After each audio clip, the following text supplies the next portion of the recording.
मैं इस मौजूदा बजट में जो हरियाणा की एम्स परियोजनाएं हैं उनके लिए अपर्याप्त बजट आवंटन की मांग उठाना चाहता हूं, की बात सरकार का ध्यान आकर्षित करना चाहता हूं। हमारे यहाँ रेवाड़ी में, मनेठी में एम्स, जो आज 22 नए एम्स परियोजनाओं के लिए सरकार ने 6,000 करोड़ का बजट रखा है, उसमें उनका नाम शामिल किया गया, जिसके लिए हम धन्यवाद करते हैं।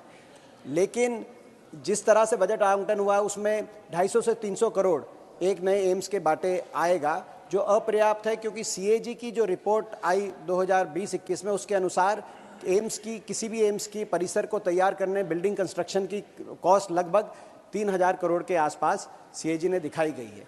इस रफ्तार से इस एम्स को पूरा होने में लगभग 12 वर्ष लग जाएंगे अगर इसी रफ्तार से बजट आवंटन हुआ, जो कि काफ़ी लंबा अंतराल है। मैं जानकारी में लाना चाहता हूं कि ये इस एम्स की घोषणा 2015 में हुई थी और 9 साल के बाद ये कागजों से निकलकर अब इसका चुनावी वर्ष के अंदर बजट आवंटन हुआ है 250-300 करोड़ का, लेकिन ये अपर्याप्त साबित होगा अगर और 12 साल इसकी बिल्डिंग कंस्ट्रक्शन में इंतजार करना पड़े। साथ जो एम्स बाड़सा परिसर में, जो हमारे वहाँ पर बाड़सा परिसर एम्स 2 में national centre for child health 500 bed का, नेशनल कार्डियोलॉजिकल सेंटर 600 बेड का ये सैंक्शन है। 2012 में डॉक्टर मनमोहन सिंह जी ने इसका फाउंडेशन रखा था। वहाँ नेशनल कैंसर इंस्टीट्यूट तो बन गया, लेकिन बाकी ये 10 इस तरह के राष्ट्रीय संस्थान जो 15,000 करोड़ की लागत से बनने थे, उनके लिए कोई बजट का आवंटन नहीं किया गया है।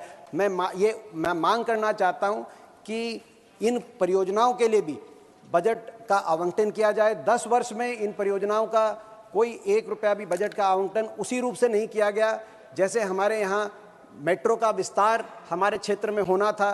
रोहतक, रेवाड़ी, गुड़गांव, रोहतक, रेवाड़ी, फरीदाबाद, सोनीपत, झज्जर, इन दिशाओं में मेट्रो का विस्तार होना था, लेकिन 10 वर्ष तक सरकार ने मेट्रो के विस्तार के एक खंबे का भी बजट नहीं दिया। या फिर इंडियन नेशनल डिफेंस यूनिवर्सिटी जो गुड़गांव के अंदर, उसकी फाउंडेशन स्टोन तो रखा गया, लेकिन 4 दीवारी ही हुई 10 साल में, आगे काम ना हुआ। तो मैं आग्रह करूंगा सरकार से, स्वास्थ्य मंत्री जी से, कि आज ऐसा ना हो कि इसका फाउंडेशन स्टोन रखा जाए लेकिन आगे काम उस गति से ना हो जितना लोगों को आशाएं हैं, चाहे वो एम्स रेवाड़ी की बात हो और चाहे बाड़सा एम्स परिसर के अंदर जो बाकी जहां आपने बजट नहीं रखा गया है, वहां भी आप बजट बढ़ाने का काम करें। धन्यवाद दीपेन जी। हमसे जुड़े रहने के लिए हमारे YouTube चैनल को सब्सक्राइब करें और नई वीडियो की नोटिफिकेशन के लिए बेल आइकॉन को दबाएं। अगर आप ये वीडियो Facebook पर देख रहे हैं तो लाइक जरूर करें और ज्यादा से ज्यादा शेयर करें। धन्यवाद।